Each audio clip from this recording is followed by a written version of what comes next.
evening, everyone.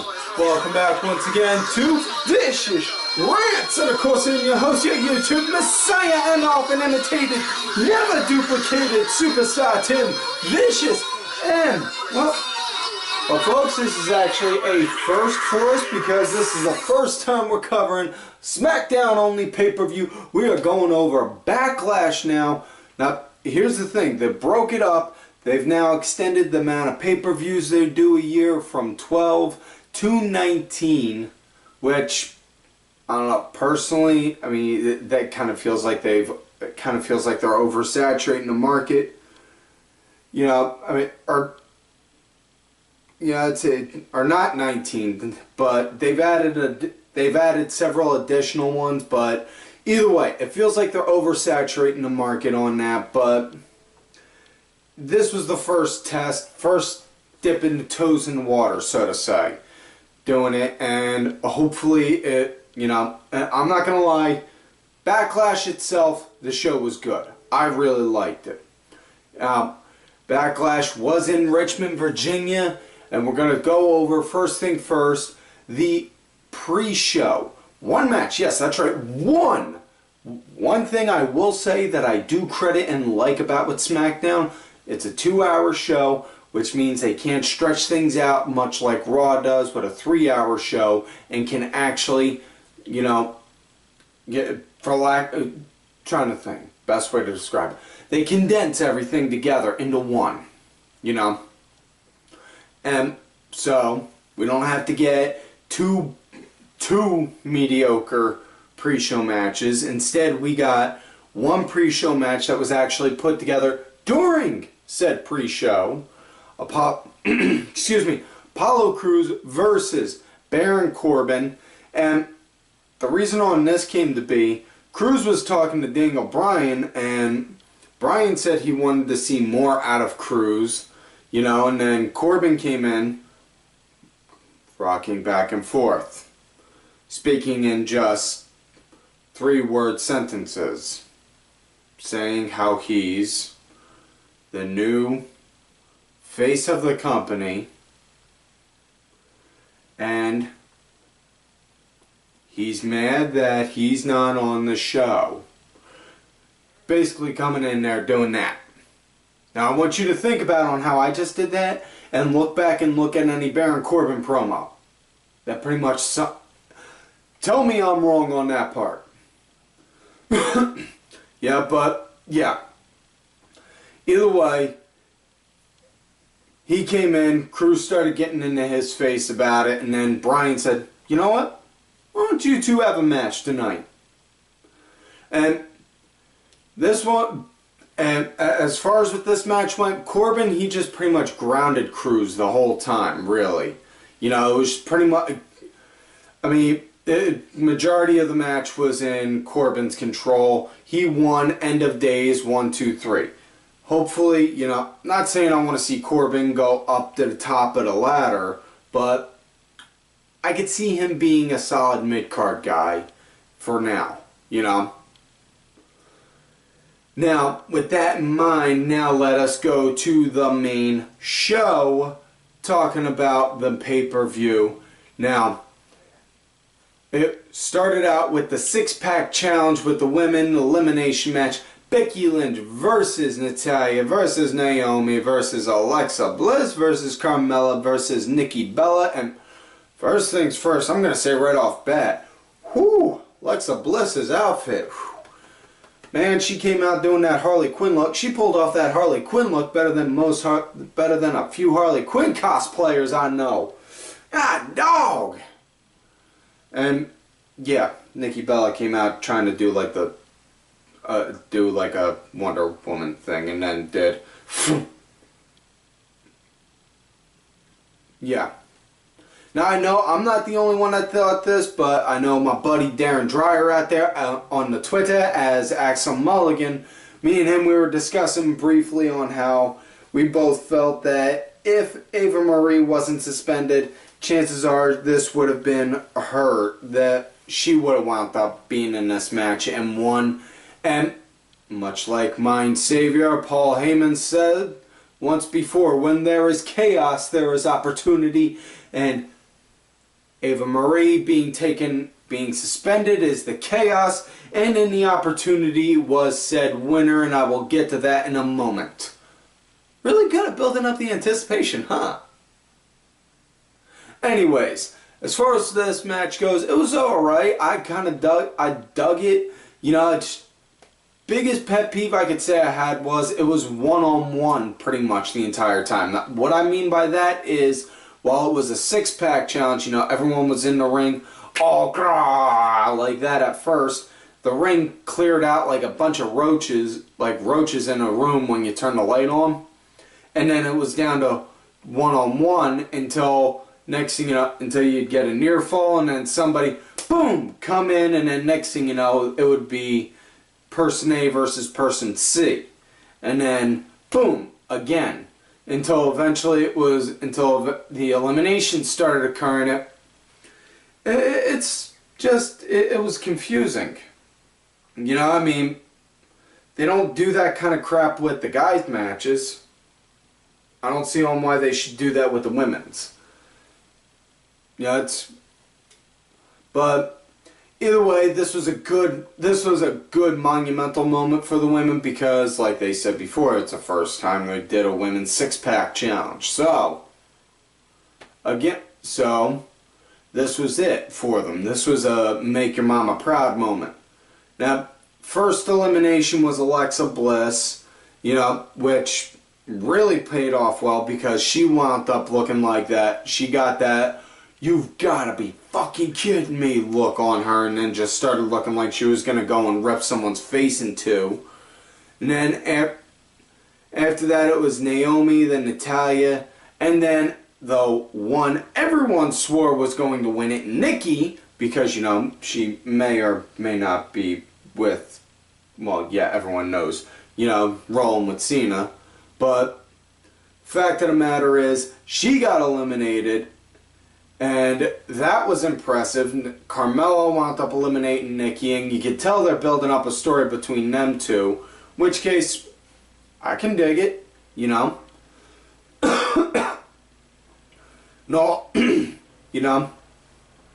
So, in the end, it wound up coming down to Carmella and Becky, and these two girls put on a good-ass show, which led to the end when Becky wound up blocking in the disarmer, wrenched it in, and then next thing you know, Carmella wound up, and God bless, she did it the way I keep on saying people should do when they get submissions in.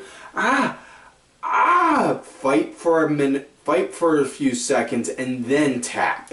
Because the second you get it locked in and tap, you know, psychology on that to me just says, okay, you have very low pain threshold, and the second you're starting to feel a small bit of pain, you give up immediately. Holding out for a few seconds, psychology on that just says, I'm fighting, my body can't take anymore, God, that's it, I'm done. And then boom. But Becky Lynch won, so very much so happy to see on that, you know. Watch this girl climb from the bottom, and, you know, back when she was coming in NXT wearing plaid trunks doing river dancing. Try not to remember that. And, you know, to hear that, one hell of a way to go. You know? Now, next matchup we had, it was I think they called it the second opportunity match or whatever the hell. It was the match to see who's going to go up against Slater and Rhyno for the SmackDown tag titles. Usos versus Hype Bros. Now, I do want to point out that when the Usos came out new gear, black gear, no face paint. And when I say black gear, black trunks, and Uso 2 had a shirt on and Uso 1 did not. However, big mistake they made, they still had the same music, and the Tron video said, play hard in the paint, like they always do. Which case, if they're doing that, why are they not wearing the paint then? Oh, awkward. Yeah. Anyways, yeah.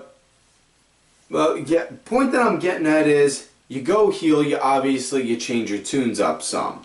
Case in point, Alexa Bliss, when she was a babyface in NXT, she had that glitter, glitz, sparkle stuff, you know, and it was a nice little jingly tune.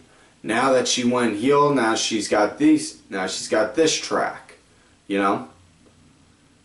But I'll say this right off bat: the Usos, they were really aggressive and they worked right. They just worked them good, you know. I want to know, where the hell were these guys? Where the hell were the Usos working like this when I've been doing nothing but shitting on them? I mean, don't get me wrong, they are so far beneath my radar now. The freaking penguins in Antarctica wind up getting more attention than they do. But either way, glad to see that they're starting to show a sense of aggression in them, because honestly, all they ever did right before that, and they're still doing it, but now they're showing a few more moves, is a basic Uso match. Super kick, super kick, super kick, suicide dive, stink face, superfly splash. That pretty much sums up an Uso match. Now they're actually starting to show a little bit more aggressiveness, and they're starting to actually throw in a few moves. So I'm all for that. Let's get some more of it, you know. Now the match wound up coming to an end. They started working Ryder's leg near the end of it. And then they wound up getting a win via submission, doing like a one-legged half, like a Boston Crab, but it was more so to work on the calf, as opposed to like hyperextending the hamstring, you know. But either way, Usos won on that. The next matchup, it was Dolph Ziggler versus The Miz, and to be honest, folks, y'all know I was a big advocate for pushing for Ziggler to get treated good.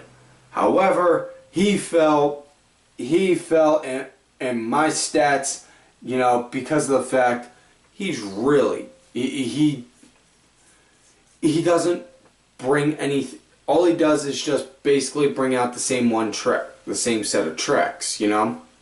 Now, I know it's going to piss off a few of you Ziggler fans out there, so let me explain myself before you go into an all-caps rage and start hitting me up in the comments section like mad.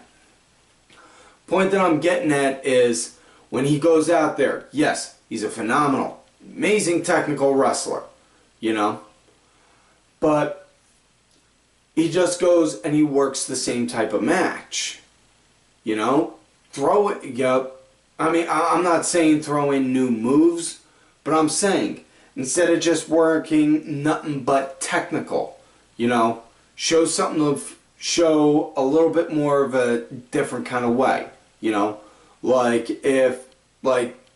focus on a knee, do nothing but knee, do like one-legged Boston Crabs, knee DTs, you know, it's just something, anything, you know, that's what I'm getting at.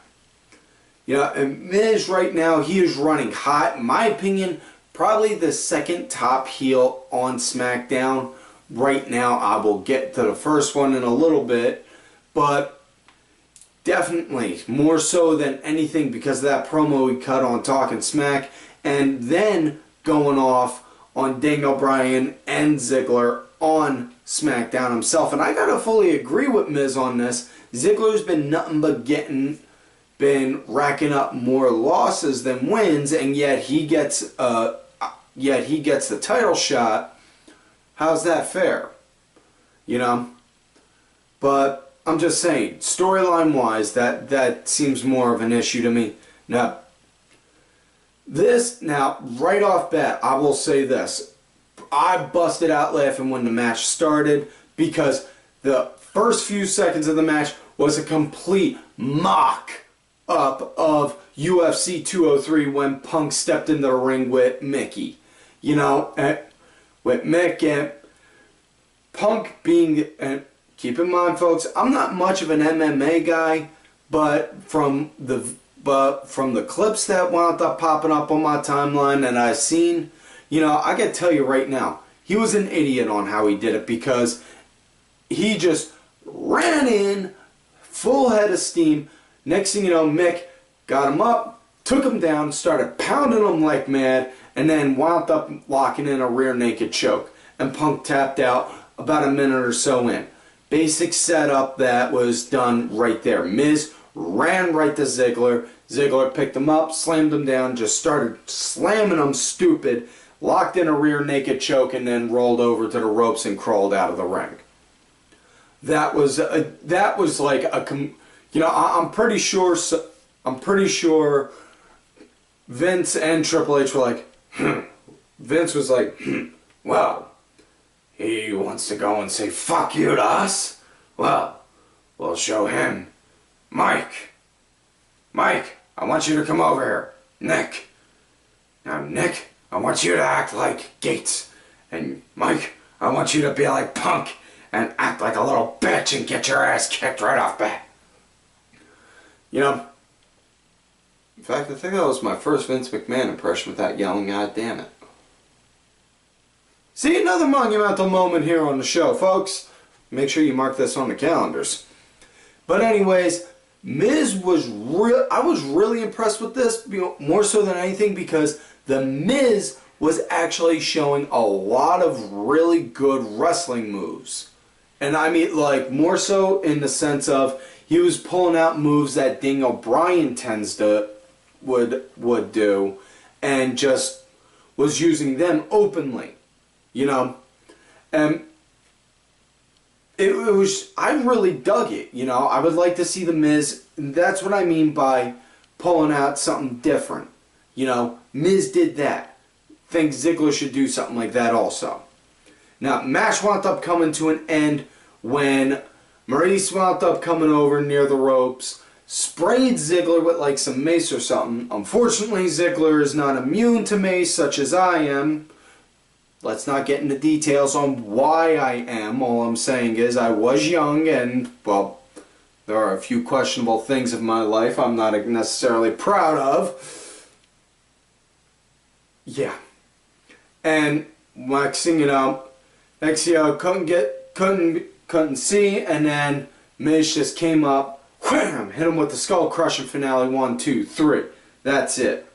Now, on the Fallout SmackDown, Miz wound up getting in there talking about on how he's making himself a main eventer guy. He's putting himself back on the scene.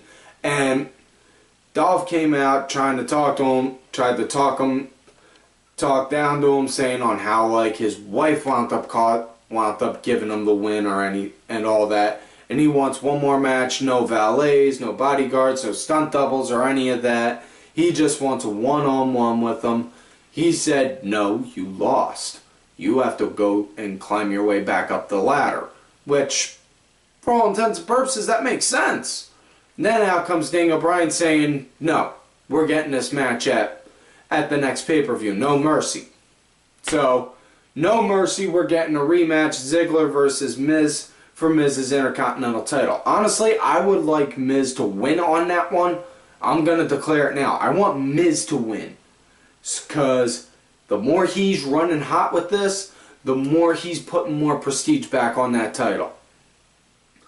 Now, that said, next matchup, it was scheduled to be the Bray Wyatt versus Randy Orton match. However, news broke earlier in the day that Randy wasn't medically cleared yet. So the big question on everyone was, how are they going to story it out? How are they going to play this story-wise, saying that Randy can't compete? And they did show it that Bray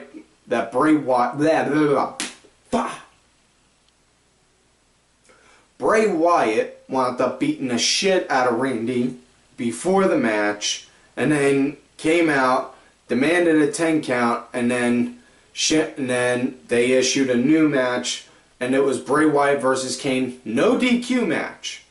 Now, this was a real fast pace. Now, when I say a fast pace, I don't mean like a whole lot of, you know, swinging and clubbing non-stop. I mean more so it was just move, move, move, move, move, move, move, boom, boom, boom, boom, boom, boom, boom, boom, boom, bouncing around like a freaking ping pong ball, like a super ball on meth, you know? That's what I mean by it was fast. Now, probably the biggest spot that wound up getting everyone's attention was Bray opened up the German announce table, laid Kane down on it, got a running start on the regular table, did Randy Orton's Atlas pose, and then did a running senton on it and dropped him on there. And Kane wound up rolling, came back in the ring, looked like he was just about to go and seal the deal, and then next thing you know, Randy starts hobbling out. Randy's music hits, he starts hobbling out, he gets into the ring, and then wham! Hits an RKO right on Bray, and then Kane comes in, grabs him right by the throat, wham! Choke slams him. So that was that. So that was it. Now next matchup, it was the finals for the tag match. Usos versus Slater and Rhyno. And Slater and Rhyno, they were real strong right at the start. And as the match went on though, the Usos, they were isolated Slater good, you know. And I will say this, like I said, I may not sing much for the Usos, but the fact is, they did good on this one. I was relatively impressed, you know. I was just like, whoa, these guys are actually showing an edge now. God damn. Nice, boys, nice. You know? And then, but yeah, it was, but yeah. I mean, it was what it was for that, but, you know, when after Slater eventually wound up getting the tag into Rhyno, and Rhyno wound up clearing house when he got the hot tag, Slater tagged himself back in, and then Slater cleared house, just hitting anything and everything that moves until like Uso 2 came out of nowhere, took him down, and then wound up distracting the ref. Next thing you know, Rhyno came in, gore! Hit the gore right on Uso 1, and then just got Slater, was like, get him! Get him! And then wound up going over. 1, 2, 3. Slater and Rhyno, new tag team champions. And next thing you know, post-match interview. Beulah! I did it! Working the double wide! Woo! So Slater's now got a SmackDown contract and SmackDown Tag Champion. Which case, not bad considering he's pretty much the only guy from the original NXT that, you know, is still actively wrestling in WWE. You know? I mean, obviously there's Curtis Axel, but Axel's not really wrestling much. You know, he don't get on TV. They'll probably work him for a squash match here and there, but that's about it. Either way, though, excuse me, next matchup and main event of the night, hands down also, match of the night, AJ Styles versus Dean Ambrose. And before I even get into this, I want you all to think about this for a minute. This is that awkward moment where you have a Ring of Honor New Japan guy going up against a CZW guy in the main event for a WWE show.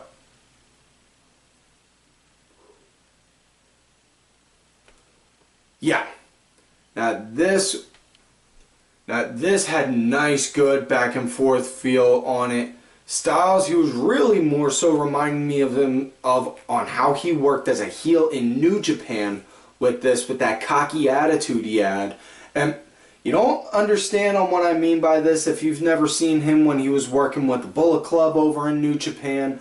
Go after you're done watching this video, after you're done watching the show, of course, go out there, look it up, look at some of his stuff on there, you know, and now it was just really great to see these guys going at it back and forth. Loved seeing their work with each other. these guys, they got good chemistry together, which I absolutely love seeing. I hope we get more matches like this down the road. Now, how the match came to an end, Ambrose went to go lock in Dirty Deeds. Styles pushed him to get out of it. Ref wound up getting hit with a ref bump. Styles saw it, and then next thing you know, wham! Styles hit Ambrose with a low blow, kicked him right in the ding-ding, set him up, and then wham! Styles clash. 1, 2, 3. He got the win. He's now the champ. And the only man in history to say he is a former NWA, IWGP, TNA, and now WWE World Heavyweight Champion. And now, not to discredit the other titles that he has won, but to be honest, he has won a lot, and the only other two that I can honestly remember off bat is Ring of Honor Pure Champion, which that title's no longer in existence, and Revolution Pro Heavyweight Champion. You know, but aside from that, man, the guy's got a track record like you wouldn't believe. He does not joke when he says he is phenomenal.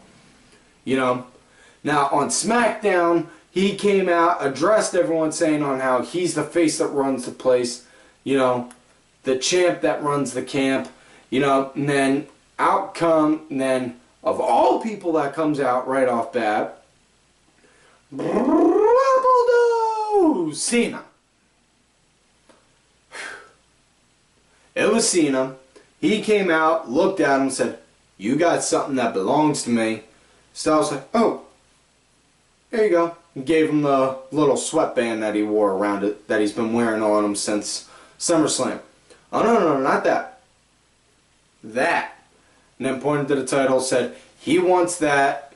He wants the title. He wants to go up there in the spotlight, just like Ric Flair for most title reigns. Which case, I do not want to see it. And this is, like I said, I don't like the character. I respect the man for what he's done in the business, though. But in all honesty, I do not think that record should be broken. Ric Flair, hands down, one of, if not the greatest wrestlers ever to step into the ring. You know, I don't think that record should be broken, saying that, you know, for more world championship reigns. That's just me, though. But either way, Ambrose comes out then saying, "Listen, you do not want to do this. You do not want to get in my way. That is mine. I am getting it back. And if you're going to get in my way, I'm going to snap you like a damn toothpick." But, just paraphrasing, though. He didn't actually say that. Next thing you know, excuse me, Shane came out and said that at No Mercy, we're going to have a triple threat. We're going to have AJ Styles versus Dean Ambrose versus John Cena for the title. Now, like I've said before with triple threats, fatal four ways, honestly what I really think they should do, they should make them mandatory eliminations. Because, think about it like this. We'll just say for the hell of it, AJ Styles is the first to get pinned. That automatically builds anticipation on, well, no matter what, who wins right here, we're going to have a new champion. Who's it going to be? You know? Makes sense. But either way, that's my opinion on that. Now, they did wind up making a match for the main event of SmackDown, saying that it was going to be Ambrose and Cena versus Styles and the tag partner of his choosing. If he could find one, since he couldn't find one, they appointed one, and it was James Ellsworth. For those of you who don't remember, it was the guy with no chin and the Offspring tattoos on his shoulders that got beat half to death by Braun Strowman on the first Raw only show.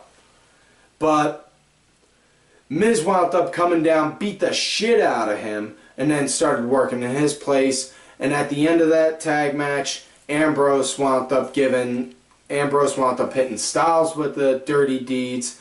and then just stared down, or not so, Ambrose hit Cena, I should say, with the dirty deeds, and then stared down Styles as he was holding the title. And Styles now definitely top heel on SmackDown. Definitely loving it. With that said, that is it for this week's show. Give Backlash a good 9 out of 10. So, and that's it for this week's show, folks. So please do not forget to like the video, subscribe to the channel, go back, watch some of the other episodes. Look for me on Twitter at TimVicious. Look for my other account, Tim_Vicious. I'm also out there on that Facebook gimmick, Tim Ash. Also, folks, do not forget to follow all of these cool-ass cats right here on the Twitter. Axel Mulligan, Sunday Segway, Simply Sabrina, Cranky Asshole, Aaron_Deborah, my executive producer who provided the music for this week's show, Mr. Oliver Ben. Make sure you go check out his music. It's out there on iTunes, Spotify, Xbox, go and such. Details on that are in the description box, as well as my client, Bronx Bitch Forever. And folks, like I always tell you, love me great, you hate me. Fuck yourself.